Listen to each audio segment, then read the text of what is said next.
Easy ആയിട്ട് ഉണ്ടാക്കാൻ പറ്റുന്ന ഒരു മുട്ടക്കറിൻ്റെ റെസിപ്പി ആയിട്ടാണ് നമ്മൾ ഇന്ന് വന്നിട്ടുള്ളത്. അപ്പോൾ നമുക്ക് എങ്ങനെയാണ് ഉണ്ടാക്കാമെന്ന് നോക്കിയാലോ.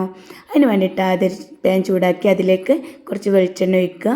വെളിച്ചെണ്ണ ചൂടായി വരുമ്പോൾ അതിലേക്ക് കട്ട് ചെയ്ത് വെച്ചിട്ടുള്ള സവാള ഇടുക. സവാള ഇട്ടതിന് ശേഷം നമുക്ക് ആവശ്യത്തിന് ഉപ്പ് ചേർത്തിട്ട് നന്നായിട്ടൊന്ന് വഴറ്റിയെടുക്കുക. വഴന്ന് വരുന്നതിന് ശേഷം നമുക്കതിലേക്ക് തക്കാളി ചേർക്കാം. ഞാൻ ഇവിടെ ഒരു മുഴുവൻ തക്കാളി എടുത്തിട്ടുണ്ട്. നല്ല പുളിയുള്ള തക്കാളി ആവുന്നതാണ് ഏറ്റവും നല്ലത്.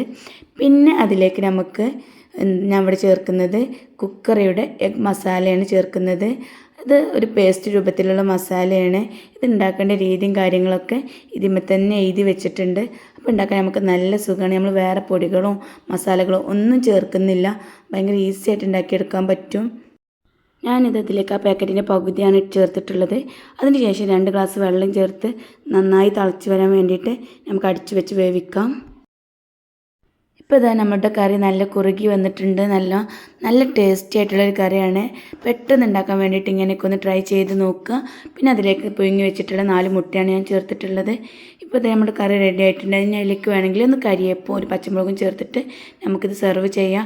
ഒരു പ്രാവശ്യമെങ്കിലും ഇതുപോലെ ഒന്ന് ഉണ്ടാക്കി നോക്കി. അടിപൊളിയാണ്, നല്ല ടേസ്റ്റിയാണ്. പെട്ടെന്ന് തന്നെ നമുക്ക് പരിപാടിയും കഴിയും. അപ്പോൾ ഓക്കെ, ബൈ.